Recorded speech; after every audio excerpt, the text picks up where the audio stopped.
میرا یہ خیال ہے کہ اسلام اور مغرب موازنہ نہیں ہے.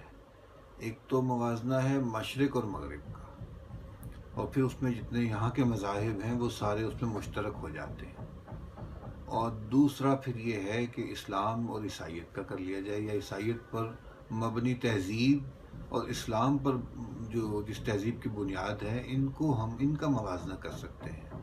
کیونکہ عیسائیت پر جو تہذیب کی جس تہذیب کی بنیادیں ہیں، وہ عیسائی اگر یہاں پر ہندوستان میں بھی موجود ہیں نا، تو ان پر اس کے بھی اثرات ہمیں ملیں گے. اور اسلام کے اثرات خواہ و مشرق سے نکلے ہوئے ہوں، وہ اس کے اثرات مغرب میں رہنے والے مسلمان پر بھی ویسے ہی ہوں گے. تو اس لیے یہ شاید تہذیبی نقطہ نظر سے ایک اور تقسیم بنتی ہے، اور مذہبی نقطہ نظر سے یہ تقسیم تھوڑی سی اور بنتی ہے. اب جو عیسائیت ہم پہلے ڈسکس کر لیتے ہیں. جو عیسائی تہذیب ہے وہاں پر دو چیزیں، حضرت عیسیٰ کی جو شبیہ ہے یا ان کی جو شخصیت ہے، وہ پوری تہذیب کی بنیاد ہے. یہ ظاہر ہے کہ پیغمبر ہیں تو اس کے ساتھ خدا کا بھی تصور ہے، لیکن کیونکہ یہ سارا تصور جسمانی تصور ہے، تو خدا کو بھی پینٹ کیا گیا ہے اور خدا کا بھی مجسمہ بنایا گیا ہے، اور اس میں وہ پورا تقدس جو ہے جو خدا سے جڑا ہوا ہے اس کے اندر موجود ہے. تو عیسائی تہذیب کی جمالیات میں انسانی جسم جو ہے نا، وہ بنیاد ہے. وہ انسانی جسم کی جمالیات ہے.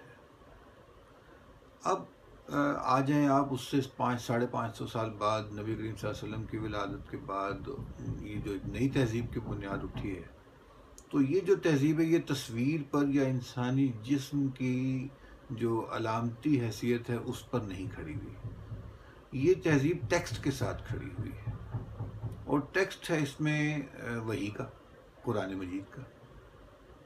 اچھا، یہ جو ٹیکسٹ ہے اس کی بہت سارے تجزیے کیے جا سکتے ہیں کہ یہ ٹیکسٹ پر کیوں کھڑی ہے. تو اپیرنٹلی ہم یہ کہہ سکتے ہیں کہ بھئی ٹیکسٹ پر اس لیے کھڑی ہے کہ یہ اس تہذیب کی بنیاد اٹھانے والوں کا یہ خیال تھا کہ اگر یہ انسانی جسم پر اس کی بنیاد رہی تو شرک جو ہے نا اس کا ازالہ نہیں، اس کو ختم نہیں کیا جا سکے گا. یہ بنیادی، یعنی یہ سد ذریعہ ہے. سد ذریعہ کہتے ہیں کہ کسی ذریعے کو ختم کر دینا جس کی بنیاد غلط نہ ہو. یعنی اصل میں تصویر غلط نہیں تھی، لیکن کیونکہ تصویر ذریعہ بن رہی تھی شرک کی جو ہے ترویج کا، سو اس کو ہم نے اس کی حوصلہ افزائی نہیں کی، اور ہم نے قرآن مجید کا ٹیکسٹ جو ہے نا اس کو بنیاد بنا لیا. اب جو ہی ٹیکسٹ کے ساتھ بات جڑی تو اس ٹیکسٹ کو سنوارنے کے لیے سارا جو جمالیاتی ذوق تھا نا وہ ایکٹیو ہو گیا ہے. تو وہاں سے پھر اس ٹیکسٹ کو سنوارنے کے دو ہی ذریعے ہو سکتے تھے. ایک یہ تھا کہ اس کو آواز سے سنوارا جائے، اس کو ظاہر ہے کہ جب اس کی ادائیگی کی جائے گی تو وہاں پر اسے کس طرح سے ہینڈل کیا جائے گا. تو وہ سارا فن قرات، تجوید اس کے ساتھ وہ جڑا ہے، اور ہمارے فنون کا ایک بڑا حصہ جو ہے نا وہ فن قرات اور تجوید کے ساتھ، وہ آواز کے ساتھ اور سماعت کے ساتھ اس کا تعلق ہے. دوسرا تھا کہ اس ٹیکسٹ کو خوبصورت سے خوبصورت لکھا جائے، اور اس کے دو پہلو ہیں. ایک یہ کہ ریڈیبلٹی جو ہے اس کو انشور کیا جائے کہ ریڈیبل ہو. دوسرا یہ تھا کہ دیکھنے والے کو وہ اپنی طرف کھینچے، وہ پرتاثیر ہو. تو یہ ہماری تہذیب کا پورا سفر جو ہے نا اس کو پرتاثیر بنانے میں اور اس کو ریڈیبل بنانے میں، اس کو سگنیفیکنٹلی، یہی دو اس کے سمجھ لیجئے کہ مقاصد رہے. تھوڑا عرصہ گزرا تو یہ ہوا کہ جو پرتاثیر بنانے کا عمل تھا اس نے ایک الگ صنف کی شکل اختیار کی، اور وہ ہماری جمالیات کی بنیاد بنی. دوسرا حصہ اس کا چلا گیا ٹیکسٹ اور اس کے اسکرپٹ کے ساتھ.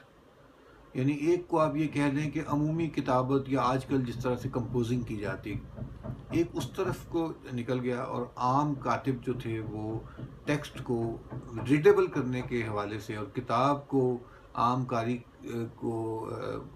تک کتاب کو اس شکل میں پہنچانے کے لیے کہ اس میں کوئی پڑھنے میں دشواری نہ ہو، اگرچہ اس میں بھی ایستھیٹکس جو تھی وہ آپریٹو تھی.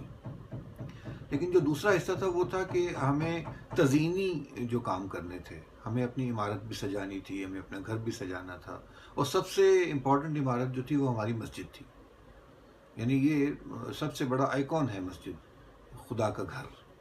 تو پروفیسر سید محمد سلیم کی مجھے بات یاد آتی جس میں وہ فرماتے ہیں کہ اسلامی تہذیب کے 3 کی ورڈز ہیں۔ ایک ہے اللہ تعالیٰ، اور اس سے پھوٹنے والے، سوری میں یہ بات نہیں کہہ سکا، اگر ممکن ہو تو اس کو آپ الگ کر لیں، کہ وہ 3 کی ورڈز ہیں: کتاب اللہ، رسول اللہ، اور بیت اللہ۔ تو ہماری ساری جمالیات جو ہے نا وہ ان 3 کی ورڈز کے گرد گھومتی ہے۔